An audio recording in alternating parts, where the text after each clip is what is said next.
Hi, this is the third installment in a multiple part series about how to draft better contract contingencies.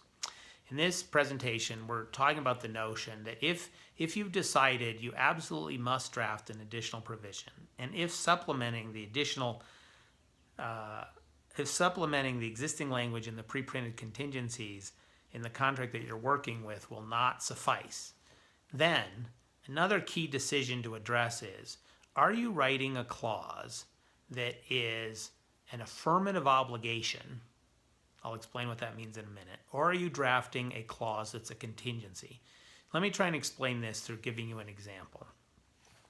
It's not unusual for a contract to have a provision, for example, requiring the seller to hire a structural engineer to have the property certified as structurally sound. So imagine you're dealing with a contract that has a provision like that.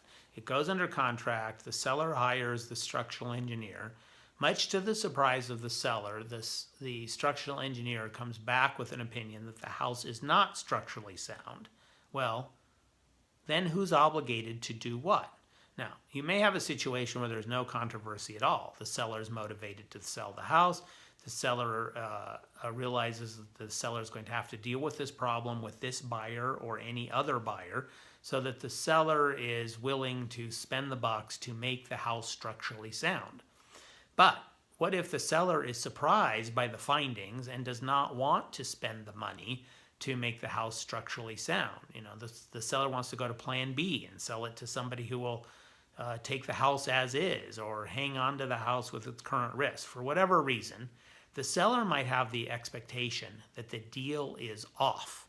Okay, it's not structurally sound, buyer. You can have your earnest money and walk away from this transaction. But that might not be the buyer's expectation. The buyer's expectation may be, okay, this said you were supposed to hire a structural engineer to certify that it's structurally sound. Seller, make the house structurally sound. That kind of disagreement about the interpretation of the language is what leads to skirmishes and maybe even lawsuits. Let me give you some other examples. The language that says the seller will hire a roof inspector who will certify that the house has that the roof has a useful life of not fewer than 5 years. So the seller hires a roof inspector. The roof inspector concludes that the roof only has a useful life of 1 year, or in any event, it's less than 5 years. The seller's attitude may be, well, the deal is off. The buyer's attitude may be, no, seller, you have an obligation to replace the roof so that it has a useful life of at least 10 years. That's the kind of stuff that leads to mischief. And let me give you one more example.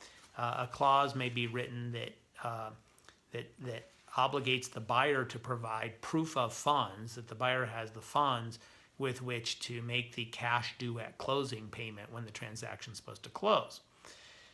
The buyer may be obligated to provide proof of funds by a certain date.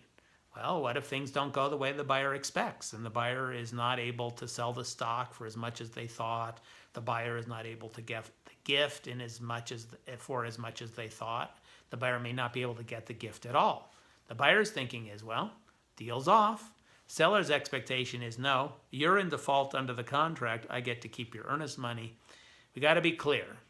Is it a contingency, i.e., is the whole deal contingent upon the buyer providing proof of funds by a certain date?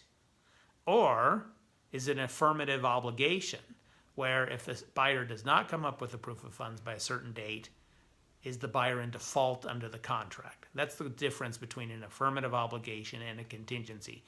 Generally, with a contingency, if the contingency is not satisfied, then the parties have the ability to terminate the contract, as opposed to an affirmative obligation.